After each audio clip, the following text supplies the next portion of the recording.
For the past decade, a hot topic among comic book fans is which Spider-Man film is the best in regards to quality. Many have argued Spider-Man 2 to be the greatest Spidey film, but with the recent hits, which are Spider-Man Into the Spider-Verse, and with the incorporation of the character into the Marvel Cinematic Universe, fans have been more divided than ever on this subject. And the truth is, we will never find a true and definite answer for this question, because the answer is subjective to every one of us.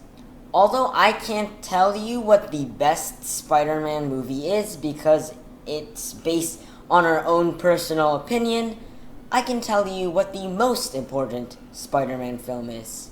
Today, I'm here to answer the question, which Spider-Man movie is the most important of the bunch? My name is Joshua C., and today I'm going to explain to you guys why Sam Raimi's Spider-Man, his first film in the trilogy, is the most important Spider-Man film of all time, and how it impacted the comic book movie genre and society at the time.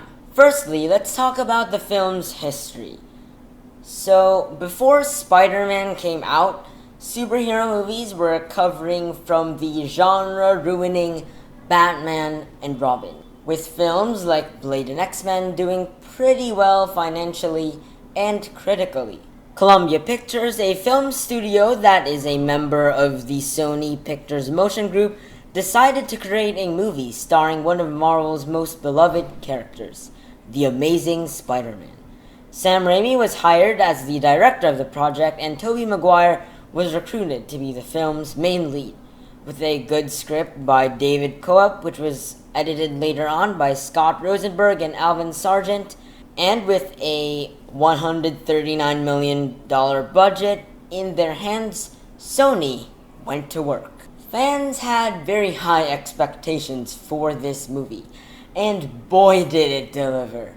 Big budget superhero movies that were of good quality were very rare at the time, so Spider-Man was a blessing to the movie industry and to comic book fans.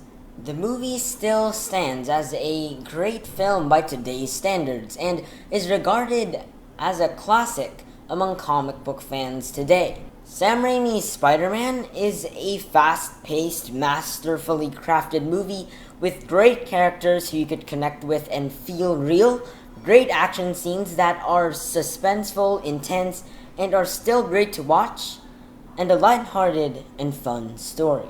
Spider-Man was released on May 3 of 2002, and it was a critical and financial success. Now that you know the background of this movie, let's talk about its impact. Firstly, let's talk about the movie's financial success. Spider-Man did very well at the box office, and that is not an overstatement. It actually set a record and was the first film to earn $100 million and surpass $100 million in its opening weekend. It earned a total of $114.8 million only at its opening weekend. This record would stand very strong until 4 years later when Pirates of the Caribbean, Dead Man's Chest defeated it. But 4 years, that's pretty good still. The film at its end earned $821.7 million with a $139 million budget, which is still pretty incredible in today's standards. So, how did the financial success of the film impact the movie industry?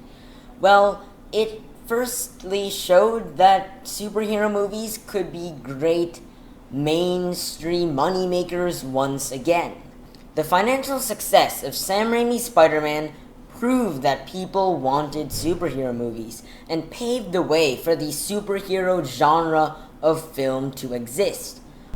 I can say that this film caused the superhero movie boom that we are experiencing today, because if this film failed, if this big budget superhero movie did mediocre or Sony lost money over this film, then I don't know if any other studio would make big budget superhero films like the ones that we have so frequently now today. So, because Spidey did so well at the box office and was loved by both fans and critics alike, more superhero movies came out, and now superhero films are more popular than they've ever been.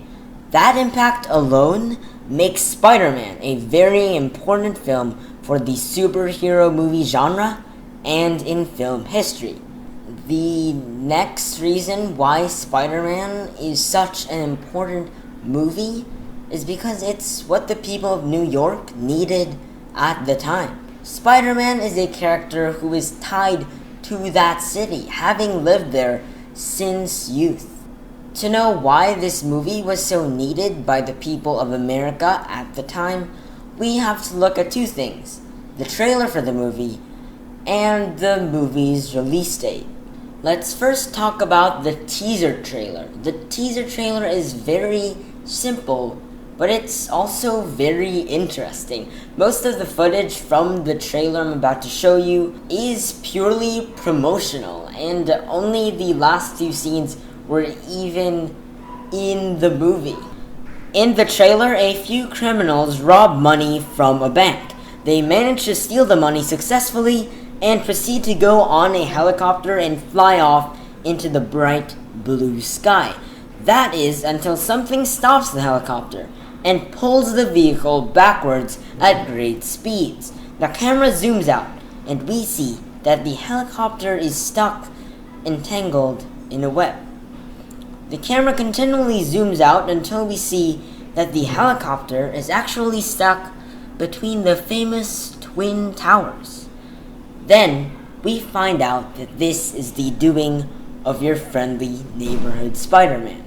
What a fun twist!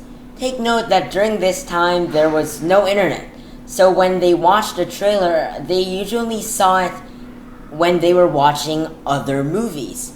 And so they didn't even know that the trailer they were watching was a Spider-Man trailer until they saw the end of the trailer with Spider-Man swinging. Anyway, the trailer would be shown in theaters during the summer of 2001. But we also know what happened later that year. On September 11 of 2001, the Twin Towers, the very same buildings that appeared in the Spider-Man teaser, would be destroyed by terrorists.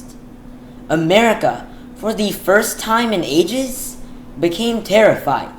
The whole world was shook, but most especially New York, the very city Spider-Man had lived in for so long. The trailers would be banned after September 11 of that year. Manhattan needed a hero to relieve them of their fears and change their reputation of simply being the city that was terrorized. The people working on Spider-Man, a character who New York was an integral part of, knew what they had to do. After September 11, the Spider-Man crew working on the film adjusted the movie and added some scenes to make up for this tragic event. New York City needed a hero, a superhero. And on May 3, 2002, somebody finally came to the rescue. Spider-Man did well both critically and financially, but most importantly, it gave the people of America, especially New York, a glimmer of hope amidst the darkness of reality. It relieved America's fears, even if it was just for a while. New York in Spider-Man isn't just the setting where most of the events of the film occur, but New York in Spider-Man is a living, breathing character. Actually, the whole trilogy would have the citizens of New York in memorable moments. Spider-Man had scenes featuring the citizens of New York, and they were very fun to watch. One scene in particular, where the citizens banded together and helped Spidey defeat the Green Goblin, was a very memorable one and showed the American spirit. Sam Raimi Spider-Man is the most important Spider-Man movie of all time. The film wasn't just entertaining, but it paved the way for the establishment of the superhero genre in film and relieved America of the dark and depressing times that they were facing. Spider-Man impacted pop culture and the superhero film genre, but also cheered up the sad hearts of New Yorkers with a fun and colorful hero who people from then on knew only as their friendly neighborhood Spider-Man. Anyway, that is all for today's video. If you enjoyed this video, please leave a like, and if you have any strong opinion, please tell it to me down in the comments. I would love to hear your response. But anyway, since I talked about this film objectively, I want to talk about what this film means to me. Spider-Man is a film that is very near and dear to my heart. It first introduced me to the character and made me love superheroes, which eventually led me to reading and loving the comics medium. Also, if you hear dogs in the background, just don't mind that. Spider-Man is a film that I used to watch over and over again as a child, and actually the whole trilogy, I watched it so many times, and at one point I even remembered most of the dialogue said in the movie, which, the only movie I've watched more times than that was The Lion King. I love this film and the trilogy as a whole to death back then and even now. Thank you, Sam Raimi, Tobey Maguire, and each person who contributed to the Spider-Man trilogy for making my childhood a memorable one. Anyway, my name is Joshua C., and I will see you in the next comic book video.